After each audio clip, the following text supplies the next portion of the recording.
on this session, and it's pleasant that we are all here and can, join in and have this meeting. It is more strategic for me. Ms. Ndifreke, can you hear me, please? I can't hear you, Ms. Ndifreke. Can you hear me? Mmanti, I can hear you. Okay, good. So it's pleasant that we're having this meeting, and it is strategic that as young people or as youth, that we sit together and review not just what our options are as young people, but we also review what the options will be for stakeholders, and will also what the opportunities that will be provided by the open markets for us post-COVID-19. It's also essential that not just young people, I know that we will have stakeholders, organizational leaders in this forums today, and it is good that we also hear from them. So at the end of this session, I'm expecting to hear questions that range from what exactly do we do to include more young people in our agenda, in our budgets. Someone says they can't hear me at all. Hello, Mayene, can you hear me now?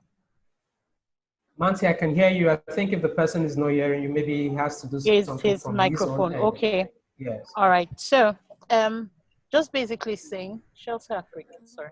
Just basically saying that it is necessary that as young people, as organizations that will hire young people, Mmanti, as we'll like your video. Sorry. Okay. Can you see me now? Yeah. Okay. Thank you. Okay, Yes, I'm yes, actually right. on the move, just leaving a meeting and then heading towards another. I'm aware. But then that's fine. Okay, so it's important that we come back to the table, not just as young people, as stakeholders that will work with young people, as organizations that will either empower, develop, or create feedback mechanisms for international, local, and even community organizations that will develop young people. We must critically analyze what the needs, the challenges of this time are, and what the results are that we seek to have, so to speak. So today I've been asked to speak about how we can reposition ourselves as young people, and also repositioning young people as organizational leaders post-COVID-19.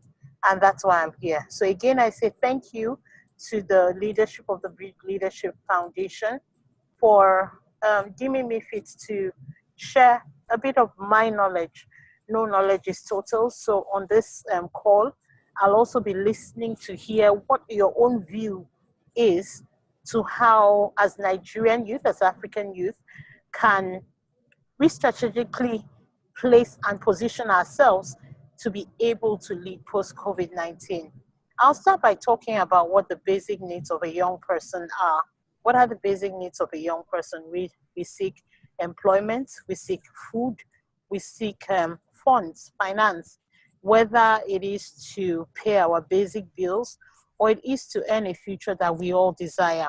Those are very basic needs. But under these needs, we have healthcare, we have economic development, because when the society is tense, it either provide development or growth as young people. But then also is the fact that if the economy isn't balanced, it affects even the resultant effects of implementing even our state's local or national budgets or even international budgets. So you will hear a couple of people saying right now that the funding sustainably either grow youth development or even create jobs is no longer as available as it were. You will also hear some people also complaining that, we used to get international organizations either send development fund, send rescue funds and other things. But those are the funds that aren't accessible at the time. Why is this happening? This admit it. We have a recession that is playing up. If you have checked the economic there's an economic development manual that the World Bank shares. If you cohesively read what our statistics and our numbers are, we're dealing with a recession that is worse than the recession that we had and had built into. So nobody planned for COVID-19. COVID-19 came. As much as we want to fight the World Health Organization and the international organizations or China and that, nobody planned for the pandemic that we are in. So we walked ourselves into a recession without being prepared for the recession. So people didn't save. People didn't plan ahead of time. Students were in school. Teachers have lost their jobs. Lots of parents have lost their income. Even the faith-based organizations that could gather people together and even agree in faith that they could beat the pandemic are no longer functional. So everything took everybody off guard. And when that happens, there was basically no room to prepare for disaster. So we're here now, in the middle of demanding economy, complain that schools haven't opened, complain that there are no jobs, complain that people are firing people, or we can take advantage of the moment. How do we take advantage of the moment? First, I think that as young people and as stakeholders, we need to understand right now what everybody is trying to sustainably keep is the priorities. What are the priorities? What are the 1, 2, 3, 4, 5, 6 things that are priority to you? What are the 1, 2, 3, 4, 5, 6 things that are priority to your organization? What are the 1, 2, 3, 4, 5, 6 things that are priority to economic development? So, in educating yourself, what kind of education do you need right now? If you learn petrochemical engineering, it's a very amazing course.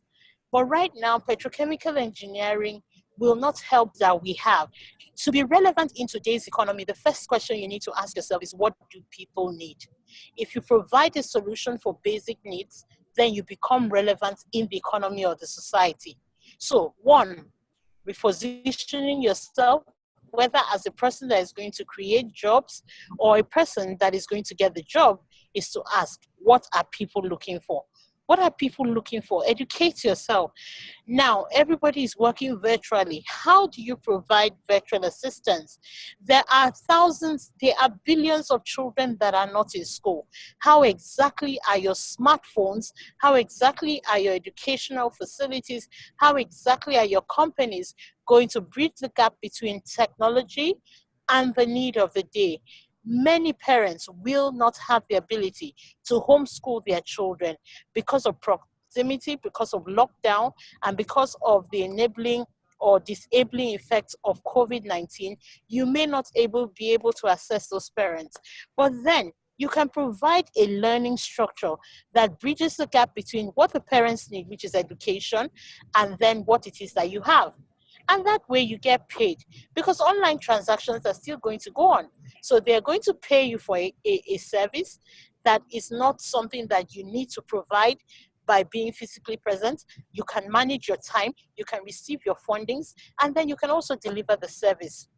So if you're thinking of getting a petrochemical job right now with Shell won't hire you. But let me tell you something.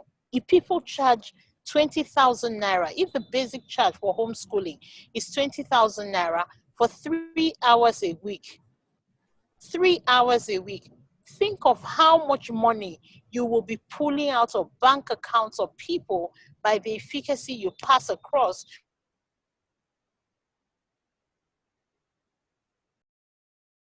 to the person that has a need in a month. These are monies that we are sitting on as young people and we're not assessing. If you provide or a high-end service to provide post-COVID-19, then that is not the way you're going to come out of this pandemic. What you need is to look for an idea, to seek ideas that help you pick the basis, provide solutions to the basic needs of the people, and in turn, get fundings from them. That is how your savings will be for. Number two, as a stakeholder, you're providing a service. The same way high-end services are not going for the citizens is the same way high-end services are not even going to go create jobs or employment for you. You're trying to cut down on your employment numbers. You're trying to cut down the people you pay salaries. Why don't you do virtual jobs? Why don't you spread your work, get more people income for your company, for your foundation, for your organization, in while exchanging a service opportunity for people that are already in service? So the first thing is educate, understand what the need is. And number two, I would say engage. So those large-scale publicly funded youth programs will right now not be in existence. They will be in existence, but the depression and the depreciation of the economy would have hit them. So lots of online universities internationally have made their courses um, accessible at 0 naira. Yes, I know you want to earn those certificates. This is an opportunity for you to engage with as much resource as you want to. Two things you will have right now. There will be lots of resources that were very high end and expensive when there was funding of the economy that will be at next to 0 naira right now. This is your opportunity as a young person, as a stakeholder working with young people, as a community that hopes to work with or hire young people to bridge the gap and to make good of this opportunity. So you can take that opportunity and bridge in, engage with whatever these services are. Failure to create pathways for young adults and build their lives is a failure for you to build your organization. Now, every adult that has a family, that has children, is thinking of how to take care of the second and the third generation. So there won't be many adults that will be running after job owners as there will be young people. So young people will also be the ones to suffer this most because they will need jobs, they will need opportunities, they will be at home, they cannot be dependent. Sometimes because of their age, you're expected to be able to take calculative decisions for yourself. And so if you don't engage with the right thing, with the right opportunities, you will not be able to succeed post-COVID. Number three is employ. So while employment programs are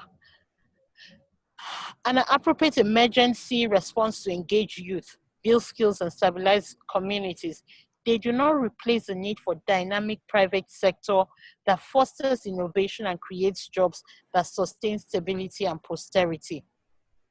So everybody is trying to say, attend a seminar, attend a conference. Let us teach you one new thing. Oh, come on, this thing. As much as that is good, it is not sustainable because there's no funding in the economy that will benefit for sustainable growth or whatever more right now. New is not what anybody is looking for. New, as much as new is um, amazing, exciting, new must be a new that is sustainable. So you need to look for ways to re-engage them. What do they already have? How can you develop what they have to be able to bridge the gap between what it is that they have and what it is you want to provide for them? Employment for young people right now needs to be something we must think about because the backsides of not employing young people is the fact that we're going to not only lose economic strength and power when we come back post-COVID-19, it is that we're even going to lose our economy as people. When the rates of crime goes high, people are not going to want to do business with our community. When the rate of crime goes high, people are not going to trust us with business. We've comfortably taken Nigeria out of the list of people they want to do business with. And then the rate of crime rises when the people are not able to have staying or earning power, which means at a certain point in time, even your most treasured hideouts will be broken. I don't know if you have experienced people are no longer boggling for the sake of carrying major commodity like laptops, phones, or during the COVID-19, people were not boggling to carry laptops, phones, they were boggling provision shops and all of that, right? Now we moved post COVID-19. People have gone back to stealing. Now listen, the psychology of the person that steals post COVID-19 is not because the person wants to take away from you. It is because the person is looking for the basic means to survive. So whatever, they will pick your MacBook that is worth 300, 400, 500,000 naira and go and sell it for 10,000 naira because they need an immediate provision of resource. So that also applies to organizations that want to hire young people. What are the basic needs that you can, what are the basic opportunities that you can create for the young person to earn? Because when they do not earn, they are not actively going to be engaging with your service. They are not going to actively engage with your company. They're not going to actively engage with you or provide the services you want. Right now, the most sustainable thing young people, not even just young people, organizations are also looking at is how to diversify their service provision.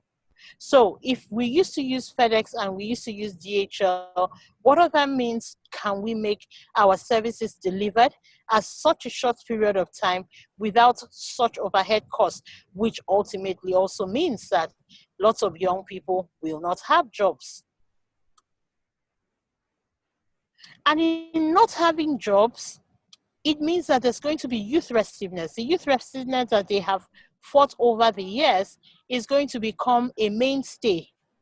How do we change that? How do we change that status quo? By creating employability for ourselves as people that makes people pay us per time, that makes people pay us in hours, that makes people pay us in minutes, that makes people fund our economy, whatever it is. If what we gain from in the economy is technology, we take technology and we provide it for the end users and the people that need technology in such a way that they are happy to assess what it is, they are receptive of what it is, and they can create the changes they need with what it is. How do you do that? At the level of government and of policy makers, today we had a meeting, and I don't know how many of you that come from the different states in Nigeria and around Africa have taken out time to ask, what is a citizen's budget? What are the budgets that the government have? In this budget, what is the plan? Where is my place in this budget? If the government's need this year is to provide for education, are you asking questions like, what kind of education, what proposals can I provide for the government that ensures that the government can assess my proposal, use it to fund their budget or fund it from their budget, and I make money for myself? What service am I going to provide? What educational service? So I took education as an example because that's my field of priority. What management service? What educational service can I provide? What agricultural produce is being sold in the market? So right now, you see, people do cash crops and people do basic food crops. And then there will be a lot of people, if you go to plant cocoa right now, do you think that cocoa is in need of the people?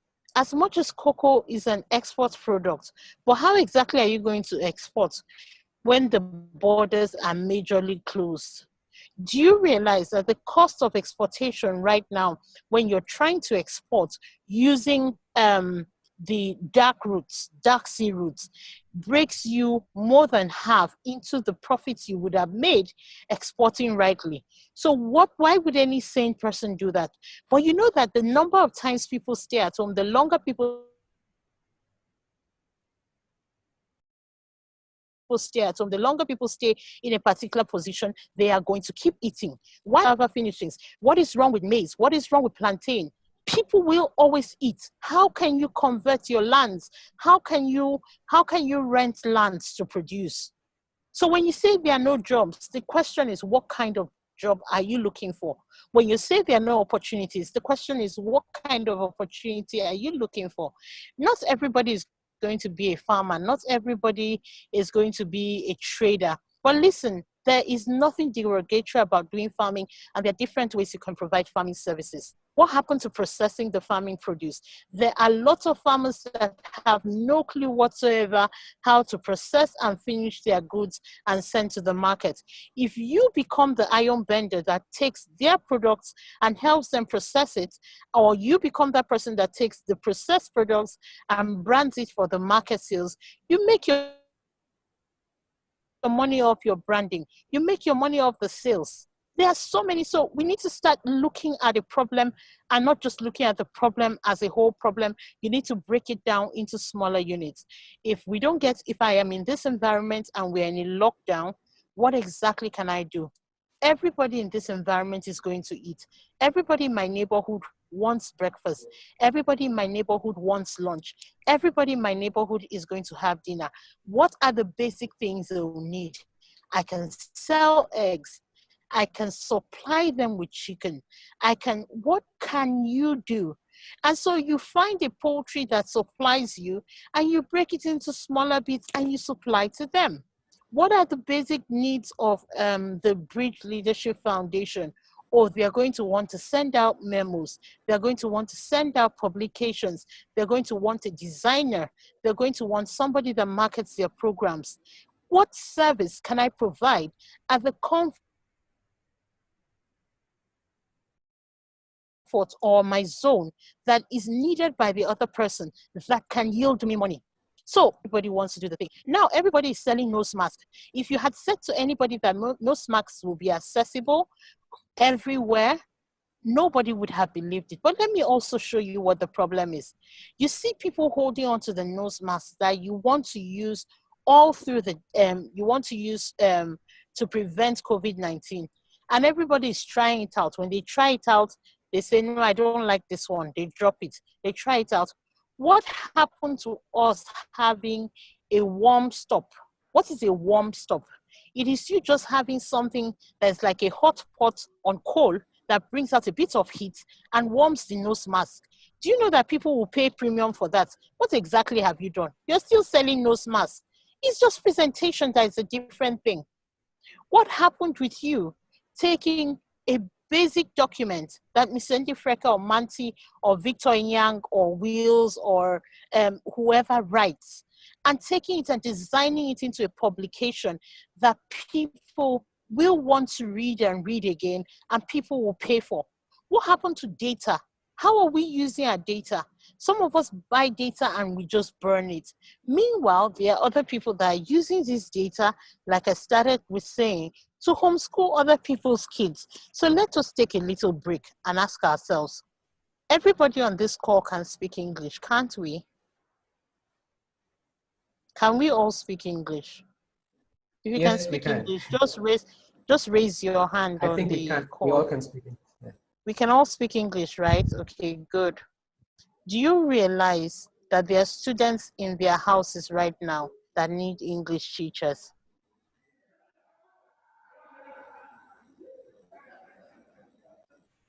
So why are you not teaching English? It's English that you know, because you're not a teacher. So we have programmed our minds to say, I'm a pharmacist. Who is a pharmacist? A pharmacist is someone that went to school to learn pharmacy. Before you learned pharmacy, what were you? You were a human being that had skills, had potential, had ability, had social constructs, had something to give to his or how exactly is that function coming through with who you have decided to be.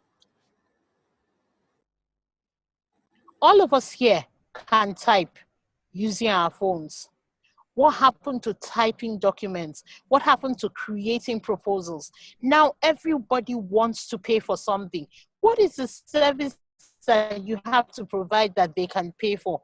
Because there is no box, there is absolutely no box. So I'm not going to say to you on this call to think as if there is a box. There is no box. Think as if there is nothing.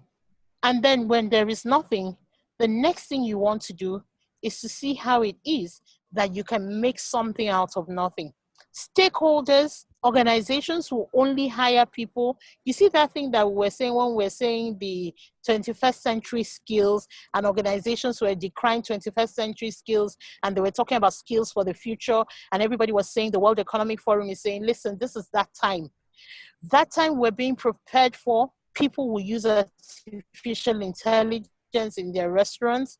Human beings need to actively think of how they can be relevant. And until human beings begin to think of how they can be relevant, they will be irrelevant. Whether you're in Africa, you're in Europe, you're in Asia, wherever it is that you are, your relevance is dependent on what it is that you can support a deficient economy with and grow it back. People will only hire people that are solution providers. The question is, are you a solution provider? Organizations will create documentation, will create openings, will create entries for people that are innovative and creative thinkers that will be solution providers. The question is, does anybody that needs an innovative implementation officer or manager, will they hire any of you on this call? Will they hire me? You're sitting at home. What happened to your LinkedIn? Most of us do not even have LinkedIn profiles. And we're all professionals and we want opportunities. People are no longer home hunting. They're hunting you on your social media. They're hunting you on the way you speak. They're hunting you on the comments that you write. They're hunting you down on even the basic WhatsApp status, your put up status the person puts up. Organizations are job hunting in diverse forms that we did not even envision 10, 20 years ago. Nobody is waiting for recommendations. People are looking for people on their feet, which means that if you meet a criteria of need, they expect you to meet other needs that are around the criteria or the job description they ask you for. And their failure to do that makes you extinct in today and tomorrow's economy. So are we relevant? Are we ready? Is the question. Will organizations have opportunities for young people? Yes. Will policies bend for young people? They may and may not. But until young people realize what the power they have by the numbers we have, and that is not just saying, you know, you go out and you wear t-shirts and you vote. No, that's not where our power lies. When we're not, we don't just become followers, but we improve the conversation. We don't make noise. We improve the content of the conversation.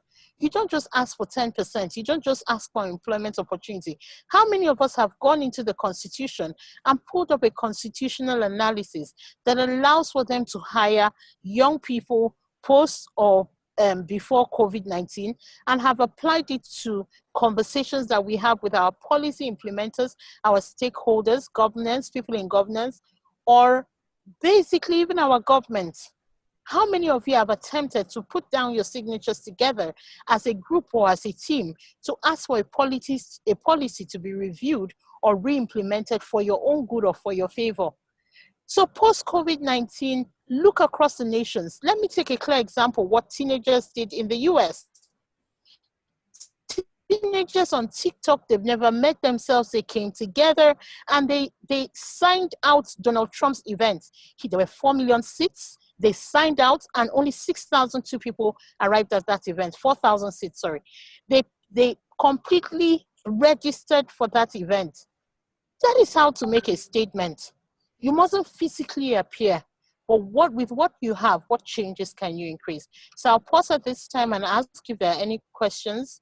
Let me take, and then we see how we broker, how we can attend to your needs as an organizational leader, also as a young person that wants to create change or wants to be included in the results of whatever change and policies you want to bring. I'll pause and take questions now. Okay, Mmanti, thank you very much for that session, for that introduction. It's actually a very, very robust one.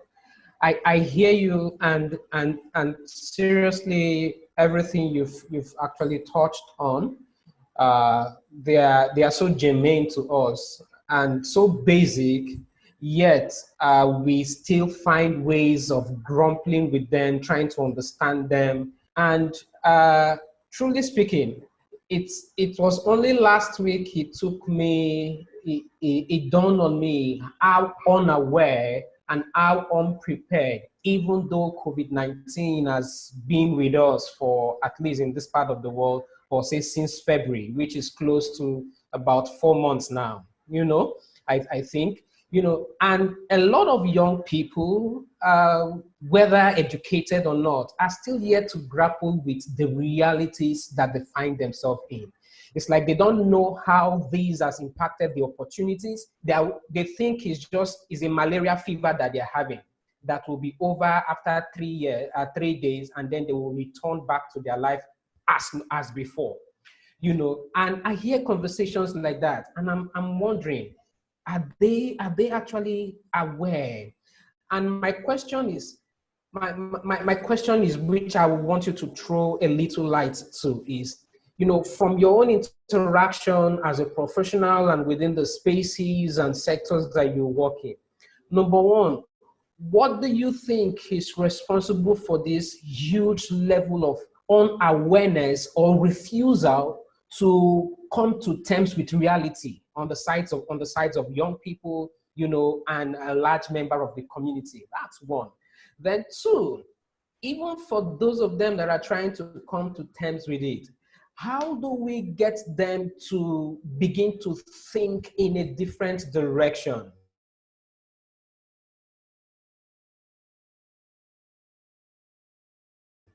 And let me put this in context. Getting them to think the excuses that they will make in terms of the infrastructures that they lack, to cope with maybe the new forms of learning, online, digital, and all of that,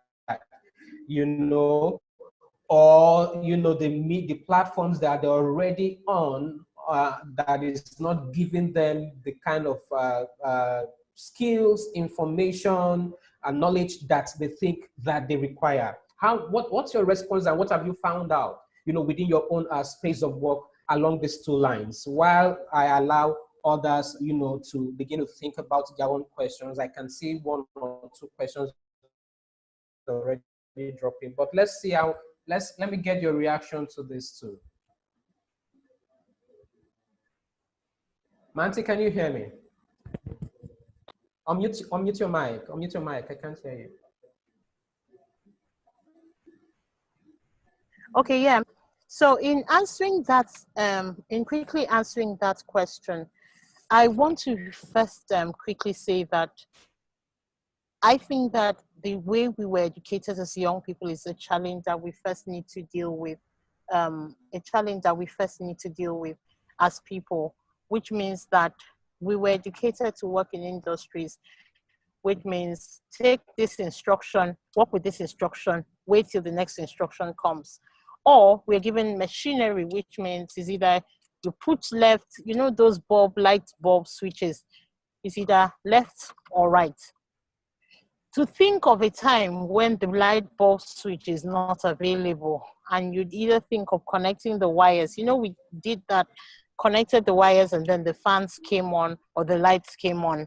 Is a tedious task for the way our education center has raised us.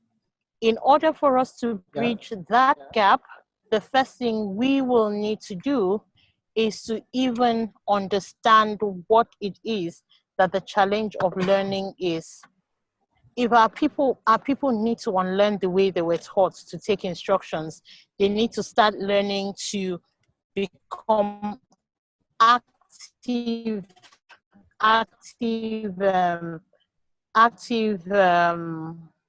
respondents of situations that happen to them. So everybody will keep the gutters in front of your house tidy. Oh, have you seen the government hasn't cleared the rubbish? Wow, the rubbish that the government brought and put inside your dustbin, right? Oh, have you seen the government hasn't paid NEPA bills? You're not paying your taxes and you're expecting for so much things to be done. Or have you seen the government? Or have you seen the government? Now, until we all take our responsibility that the reality that we seek will come from each and every one of us becoming partakers of the results we want to get. We cannot change the reality that we seek. That's the first Okay. thing. So Okay. young people need to reevaluate their conversation. Our conversation should no longer be what can people do for us. It's what can I do to move myself from point A to point B. That is the reality young people need to deal with, and nobody is going to move them from where they are, that they have to move themselves and they have to change the trajectory of their lives. Number two, no platform is, please remind me if I'm not answering rightly, was that question, what platforms can we engage with, or platforms are not helping our engagement? Please, can you come again with the second part of that, your question? Okay, so the second part of the question addresses the fact that uh,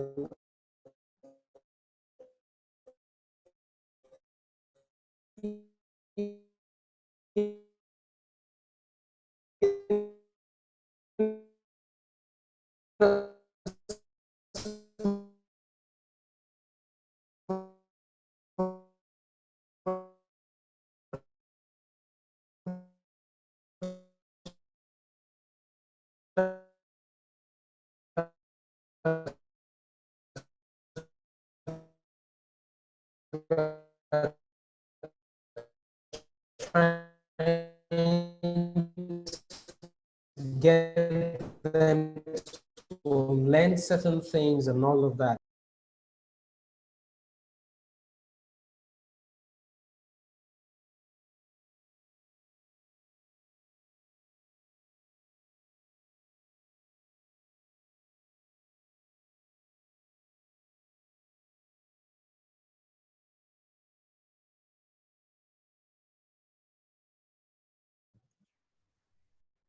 Hello? Did you get my explanation? No, I did not get your explanation. The network went completely bad. Can you take that question again if you don't mind? Okay, all right. So I said, considering, okay, we've addressed the fact that, the challenge of people trying to learn and, get on new ways and all of that. And now I'm saying that already they're used to certain platforms that either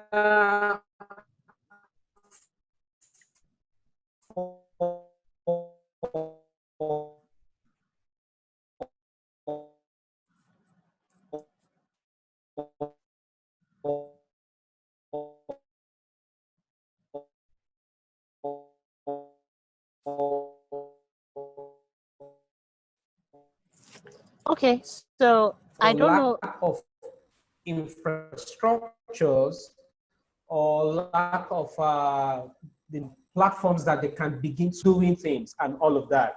And then either these platforms, for one reason, is available on the people efficient. Okay. Mmanti, Yes, hello, so Mmanti. this Yeah, is go this is ahead. the, please can we drive a little faster? So because the network here is really bad. So I will ask apologies for a third time that you repeat. I'm trying to leave where I am at so that the network gets better for me to hear you. You were asking that young people are interactive with platforms. What were you asking about their infrastructure? Okay. So I said that there are existing platforms that already young people may probably are used to, Good. and that have already created certain kind of mindsets for them. Now we're trying to get them to rethink their ways. Get into a new way of thinking and all of that.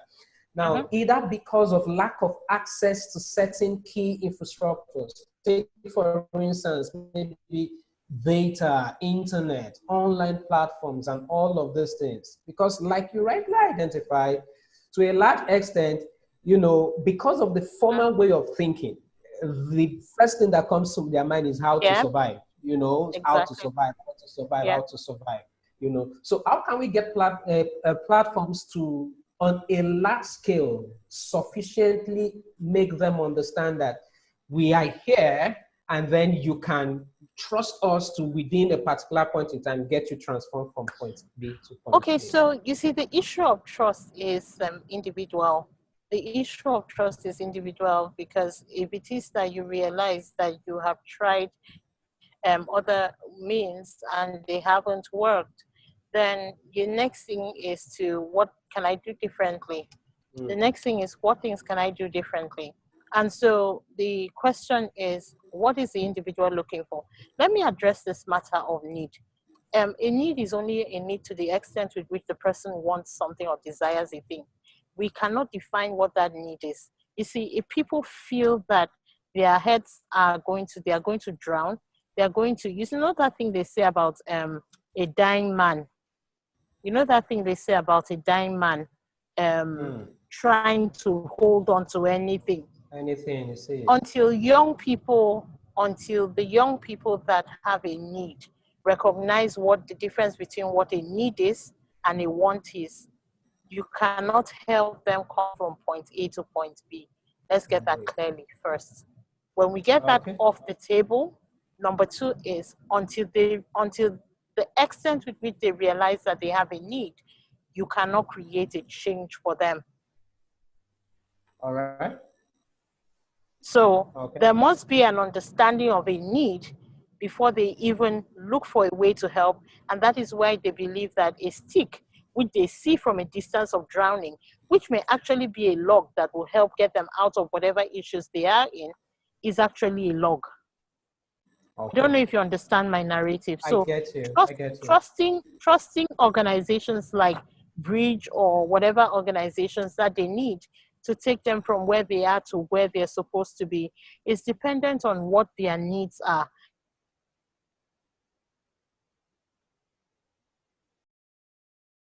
Is dependent. And then number two, I don't make excuses when people say they don't have. That is not an excuse for me. It's not an excuse, because I realize that everybody will want to breathe. If you realize that this one thing is the thing that is the limitation between who you want to be and who you are, people will try their best to get what is the limitation out of the way. If you're comfortable with what your limitation is, there's very little people will help you. For example, can I see on this call how many of us have applied for the COVID-19 grant? Yeah. How many of us have applied for the COVID-19 grant to run our businesses?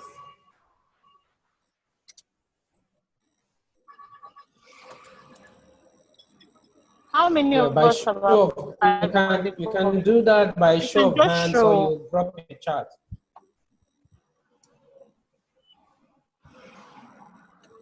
Sorry, excuse me, please. I just want.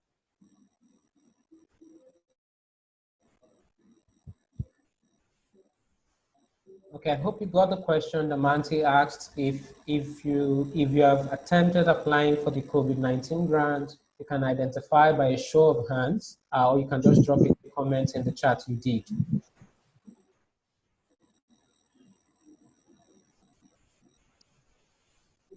Nobody has, because I haven't seen anything. Now, I don't understand. Everybody, I tried applying but requested, let me hear.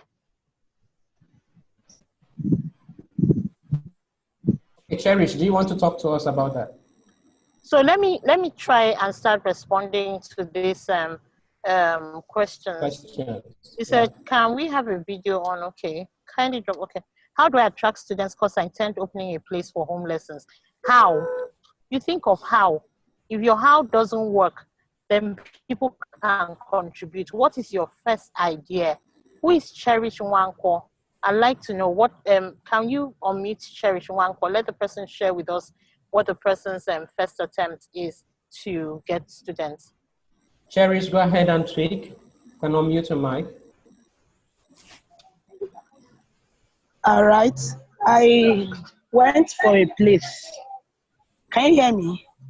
Yes, go ahead. We can hear you. Okay. I paid for a particular place and I intended to open home lesson. Okay. But I don't know how to just go about it. So how many teachers do I need? I intended to run this lesson for nursery classes. That's been a problem on my mind. Do I need? I have a registered organization, which I did with it, but I'm thinking of using the name to start up that home lesson. I'm Okay, also afraid of taxes and so all that. Cherish, let me ask you, what are the ages of the people you want to reach? Probably from 3 years or 2 to 10. So you said probably. I have a problem with you answering me with probably. Probably is you're not even sure of the kind of people you want to reach. That's the first thing. So I'm going to give you Okay. a very practical analysis as I would on a situation board where I had people bring these real issues to me. I'm not going Okay. to try to pet you around this. When you say probably, you don't even have a clue about it. Number two, you're not thinking through your process. The government has closed down schools. The government Yeah. doesn't want to bring children together. Why exactly would I pay you to bring my children together with other children to either transfer the COVID virus or to send it out? So that method that you're approaching is not going to be able to yield you the results you are seeking. What you want is people to be able to pay you for a lesson. What you're doing will not provide that payment. What people need right now is for them to be able to get people come to the comfort of their homes, and then you charge them premium. If I'm coming to your home to teach, this is how much it is that I'm going to charge. If I'm sending you teachers, this is how much I'm going to take from your monies, and this is how much it is that I'm going to take to advertise and to market you to a family that needs. So when you say 2 to 3, I'm not sure 3, that means you may not be sure you go to 10. That practically you have not thought through your process. You need to go back, sit down, think through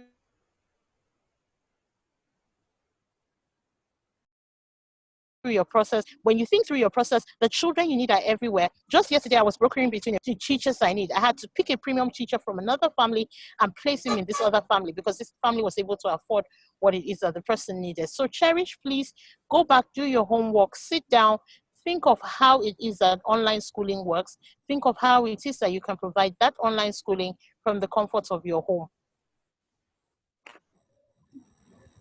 Have I answered you? Antonio Offa, concerning your briefing on basic needs, you talk about online courses one can register with an online university with zero charges. Sorry, excuse me, I'll just mute.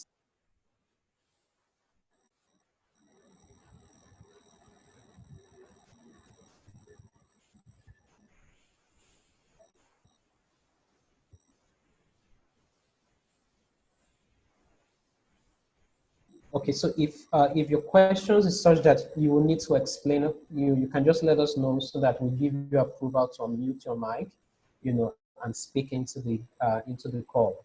All right, if you think your question is not something you just want to drop in one-line statement, you can let us know and we'll.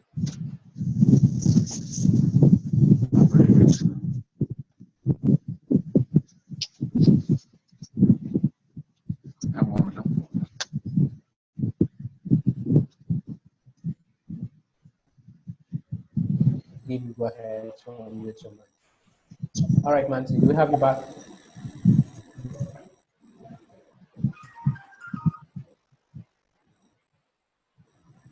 Hello, Mmanti.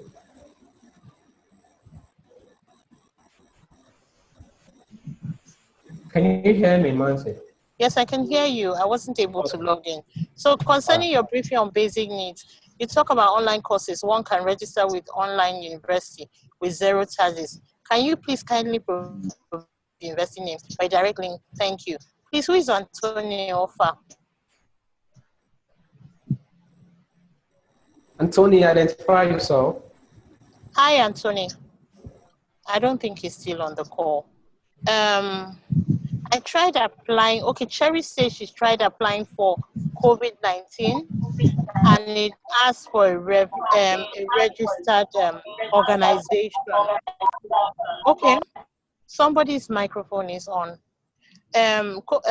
She said I tried applying, but it requested for a registered organization. So Cherish, I know that COVID-19 grant allows you to apply with or without having a registered organization.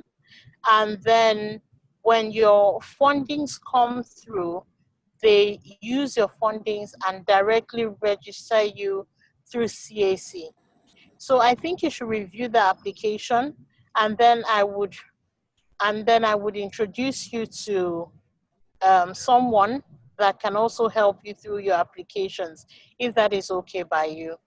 So you could just send me an email and I'll introduce you to somebody that will help you through that. Ukeme once said, so Antonia, I can see you on my screen.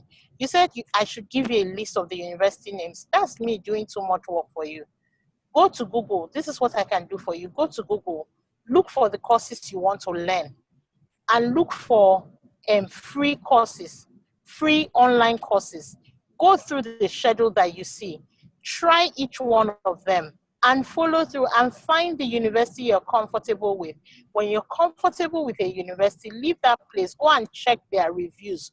What are people saying about learning with this, online learning with this university? There's Udemy. They are different. There's Khan University. There's this other Nextport that has come up right now. Go there, check for yourself, read about it. The same way you people go to WhatsApp and look at WhatsApp stories. This thing, if your future depends on you getting a course that you can do at 0 naira, then start today to behave like that future depends on it. Go there, check, find the opportunities, find the options that you need, and then send me an email. There, I can send Bridge Leadership Foundation an email. They can copy me in your responses, and then I'll send you more results. But I need to see that you have tried first, because the challenge is that when people do the work for you, it doesn't help you. When you do the work, you won't forget how the work was done. Yeah. Okay. So yeah, I think I have exhausted the questions. I have Victor Ian raising his hands and yes, please, Richmond. Victor Ian. Yeah, Victor, if you're still I'm with us, listening. you can go ahead. Victor Ian, if you're with us, you can unmute your mic and go ahead with your question or contribution.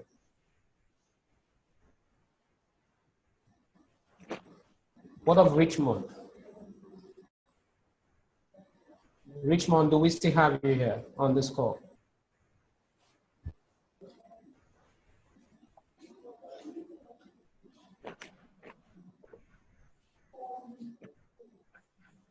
Cherish, you're asking if I can send an email, please. Okay, no, that won't be a problem. No. So you don't need my email. What you need is to apply. Yeah, go ahead and do that. So what I will do with you is to, Mr. Ntifreke, as soon as this call is done, I'm going to send you a contact of someone that offers all most of the information that one would need to be able to apply for it. Then the person can basically guide her through. But then my email is just my first name and my last name at gmail.com. My first name and my last name at gmail.com. Yeah. Mmanti Umoh at gmail.com. Thank you for being that generous. Okay. All right. But if you can't reach me, I think you should still mail through and copy Bridge, because if I don't get to view those mails, they can ensure that I follow through. I think that's the best way to come through for me. So I'm expecting Antonio Fa owes me an assignment. He says he's going to go and check for online courses and find them and then share with us. Then we can move from there. Ms. Ntifreke, can I beg you to leave? Have I exhausted or helped extensively? Okay, so just before you leave, let me just throw in this last question. If there are no other questions. All right. So I know you get to work with a lot of group young people, whether they are teens or and you have platforms where it's easy for them to collaborate and do stuff. I think if there's any time we need such collaboration more, it's now. So do you have any advice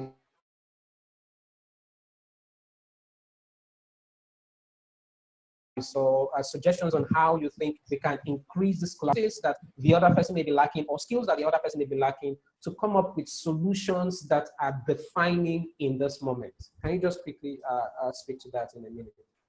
I'm sorry, can you come again with that question? I just dropped off my kids. Okay, so I said, I know you work with a lot of platforms Yes, I where heard that. yeah, where young people collaborate and all of that. So is it possible, can you speak to the issue of, increasing this need for collaboration for us to actually come up with defining solutions, particularly so that we can make up for one or two lapses on either in terms of skills, in terms of resources, or in terms of, networks, and come up with solutions that are really sustainable and can really meet the needs So of our where's the black? community. Can you call it?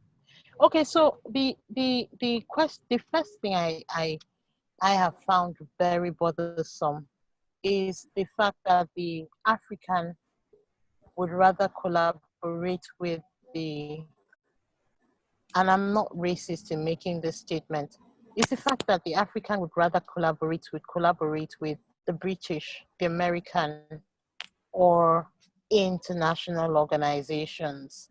However, there's a strange problem we have as people with partnership, and it is something we need to look at. Am I willing? Yes. Is he here? Am I willing? Yes. Can I create? Okay, let's just go. Then he joins us. Is he here? Sorry, excuse me, please. Is he here?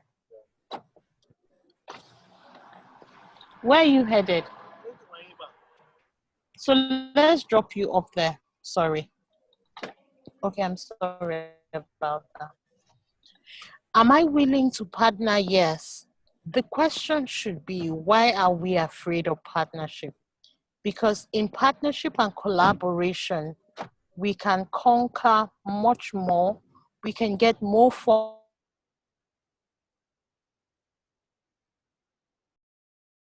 funding. We can create more opportunities. We can create more economic development than we will. Maybe what we need to start looking at is, why doesn't Bridge Leadership Foundation want to collaborate with Teen Nation? What are their fears? Maybe we need to start speaking to the fears that people have in being able to address what their needs are. So this is what I am saying. Maybe for us to start this, we need to even start somewhere. If that's not the question, then number two will be, Bridge Leadership Foundation is right now collaborating with Teen Nation. What is the third organization that wants to collaborate with us? I think that people can use this call or this opportunity to be able to say if they would like to collaborate with these two foundations, and then we increase our numbers. So Teen Nation would like to collaborate with Bridge Leadership Foundation. Is Bridge Leadership Foundation to do that? I guess the answer will be yes. Now, who else wants to join us? Let us start there. And while we do that, let us begin to understand what other people's fears are and what their needs are, so we can create the changes they need. Okay.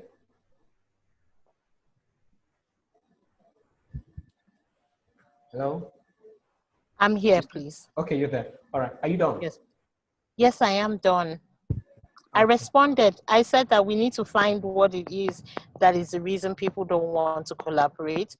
When we figure out what that is, then let us start with the organizations that are willing to collaborate. My organization is willing to collaborate. Yours is. Is there anybody that wants to collaborate with us? Come to the table and let's start from there. Okay. All right. Okay. So thank you so very much, Mmanti. I understand that. I know you gave us 1 hour and you have another appointment right away, right about now. Yes, please, so sir. we don't want to keep you longer than necessary. We appreciate your time. And it's my hope that what you've shared, we're going to go back, take them, sleep on them, and put them into action. So thank you very much. We can allow you join your Thank you. Thank you, everyone, for having me. And thank you, Bridge Leadership Foundation, for the good work you're doing. Before my battery goes out, I'll just quickly say that I appreciate the work you do in community, in the economy development, and in developing young people, their minds, and the value systems they have to give them the results they need. I am open to collaborating, share knowledge across border. We can partner and we can develop the common good of our people. So thank you very much. And from all the community stakeholders, I want to say thank you very much. Thank you so much, Mmanti. We'll see you on the other side. Thank you very much. Bye-bye. Okay.